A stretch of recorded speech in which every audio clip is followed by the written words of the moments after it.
Shubhodaya. Good morning all. Welcome to the 27th batch of yoga. And 1.5 months after 1.5 months we are coming back. It's 1.5 months I was in India as usual this year also, that had about 50 yoga classes that I could not go to prison. They asked me to go to a prison in a distant place and I didn't have time. And I had 4-day retreat in Tamil Nadu in a place called Musiri on the bank of Kaveri river. It's Akhand Kaveri. That part is very wide. It's many streams are joining that place. It's always water is there in that place, and they get about 3 crops of rice every year, that continuously, that no shortage of water. And I was teaching yoga, and Bananja Govindacharya, he was teaching Upanishad, and Vidya Bhushan, he was teaching bhajans, they're teaching, and about 30 families from Singapore came for this retreat, and many locals also attended. And I attended, I conducted yoga workshop in Vidyapita in Udupi as well as in Bangalore, and I taught yoga for the local community in Bangalore as well as in my yoga center. I organized yoga competition for kids. About 50 kids participated, and every day I was conducting classes, and some days I had up to 4 classes a day. It's a very intense 1 month, and many friends and families used to call me for catch up, lunch and dinner, but my catch up was this way, that if I go for a coffee, it is for me, but if I do for the community, it is for the wider people. That my way of holiday is serving the community. And in olden days, that when they are learning the Vedas, it's students, they're starting in the first standard to the graduation level. They used to have the same textbook. Unlike here in the kindergarten, they carry the whole bag for they change every year. There is only one text that every year after the completion of 1 year, they perform what is called as Visrijana. Visrijana means I am giving up whatever I have learned. That and Upakarma. Then after that, they'll do Upakarma, means I will take on the new things and I understand the things differently. I understand the things deeply. That is the meaning. It's 27 batches. In 26, up to 26 batches, we are doing Visrijana. Now we are giving up whatever we learned. Now Upakarma, we are taking on new stuff now. That's the significance of that one. That yoga, that as we practice, as we progress, that you start seeing the things differently. That's the idea behind the traditional way of teaching. And here also we got to follow the same thing, that people should not say that I have been practicing yoga, that what is new to learn. There is always new to learn. You can see the things differently. And last class, in the last term, that we started, that we chanted a mantra from Bhagavad Gita. Bhagavad Gita in the 13th chapter, it gives 20 qualities required by the student of seeker of liberation. What are the 20 qualities? And the last class we covered 2 qualities, and Adyatma Vidya Vidyanam. That starts with Adyatma Vidya. Adyatma Jnana Nityatvam Tattva Jnanartha Darshanam Eta Jnanam iti Proktam Ajnana Yatato Anyathat. Adhyatma, that we saw Adhyatma differently last class, we'll see differently. Adhyatma means, the meaning Adhyatma opens up differently. Adhyatma, one meaning of Adhyatma means understand the body first. Adyatma means body. Understand the physiology of the body. That is one meaning of Adyatma. And next meaning of Adyatma is mind. Now suppose I am introducing one person. I am introducing Nargis. I will show her body as Nargis. That is the first introduction. And if the person is in coma, his mind is not working. And if the mind is not working, that it's just that person is not useful for the society.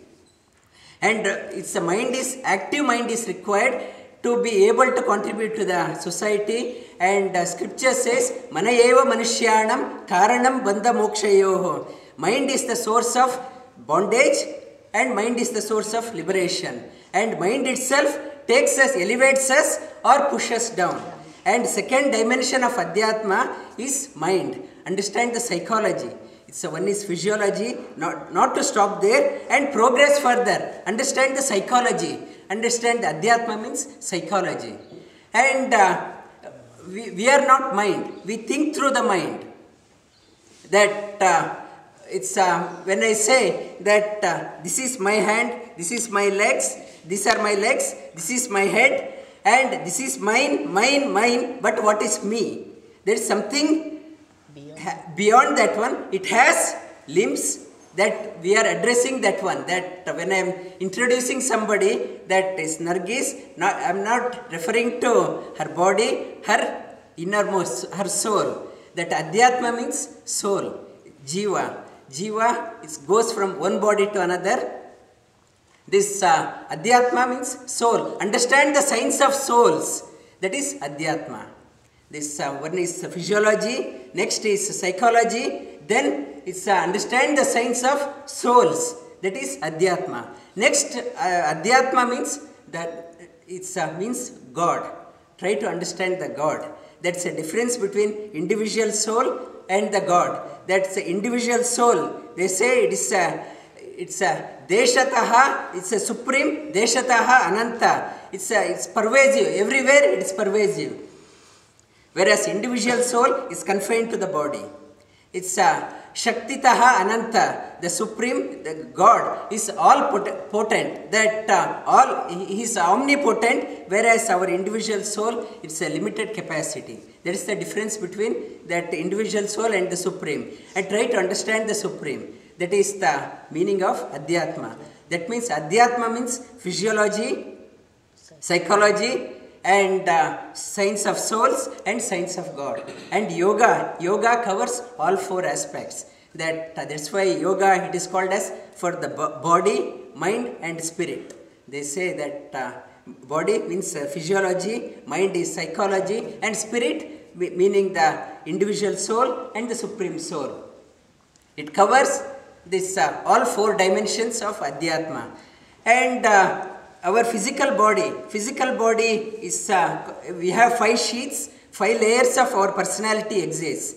Outer body is called as Annamaya Kosha. Annamaya Kosha is made up of earth element, water element and fire element. This Annamaya Kosha gives stability to our personality, stability to our sadhana. We need a stable practice, stable sadhana. It is given through Annamaya Kosha. Next layer, it is called as Pranamaya Kosha. It is made up of air element. Air element gives the vitality to our personality. There is no energy that gives the vitality. Vitality to the personality is given through Pranamaya Kosha. And within that one, there is what is called as Manomaya Kosha. Manomaya Kosha, it is made up of Manas, is Ahankara and Buddhi. It's Manas is like or dislike, and without any reason. That if I go to a shop or a child, if the child goes to the shop, it says, I want that color or I don't want this color. I like this color, it doesn't like the color. And ego, Ahankara means if I go to the shop to buy something, whether it is for me means it's awareness of self. Self comes, that is Ahankara Tattva. If I am going to the shop for somebody else, I choose something. If I go to the shop for myself, that awareness of self, I am buying for myself, that is Ahankara Tattva. And Buddhi means whether it's good or bad, whether it's too expensive or less expensive, or whether it's good for me or not good for me. That is the purpose of Manomaya Kosha. And Manomaya Kosha gives clarity to our thinking. It's a Annamaya Kosha, stability, Pranamaya Kosha, vitality, Manomaya Kosha gives clarity to our thinking. And Vijnanamaya Kosha is there, within that one it is called as Chitta. Chitta means it is a memory shell. Our human existence is based on learning, that based on past experience we build upon, we grow up based on the past experience. Past experience is dependent on our memory shell, that after learning from this class, if you go to the home and think what I have learned, it's if I can't recollect anything, memory shell is still covered. It has to open up. That is called as Chitta. And it's a Vijnanamaya Kosha. Vijnanamaya Kosha, it opens up the memory shell. It gives the memory to our sadhana. It's Annamaya Kosha, stability and vitality and clarity, and Vijnanamaya Kosha gives the wisdom, that the path, wisdom it gives. And Anandamaya Kosha gives the bliss. It's the bliss layer. It is the Chetana layer, Chitta and Chetana. Next is Chetana. It is a memory shell is wide open. All the past learnings, it's all opened up, and we don't forget anything. That it's a memory shell is wide open. That is the Anandamaya Kosha. Our yoga caters for Annamaya Kosha, gives the stability, vitality, clarity, wisdom and bliss. That is the purpose of doing yoga, that it caters all 5 layers of personality. And yoga, when we are doing yoga, it's a yoga is generally referred as asana, but it's not confined to asana. It's one of the dimensions, but much beyond that one. If at work or in some sports, there is only exertion is there. There is no relaxation. When even at work also, repetitive work you are doing, and only exertion is there, no relaxation. And only if the exertion is there, that muscle get overstretched, overstrained, and we could damage our muscles or tissues. If the relaxation is accompanied with that one, it relaxes the mind also, relaxes the body. When we are doing the asana, that we are stretching further.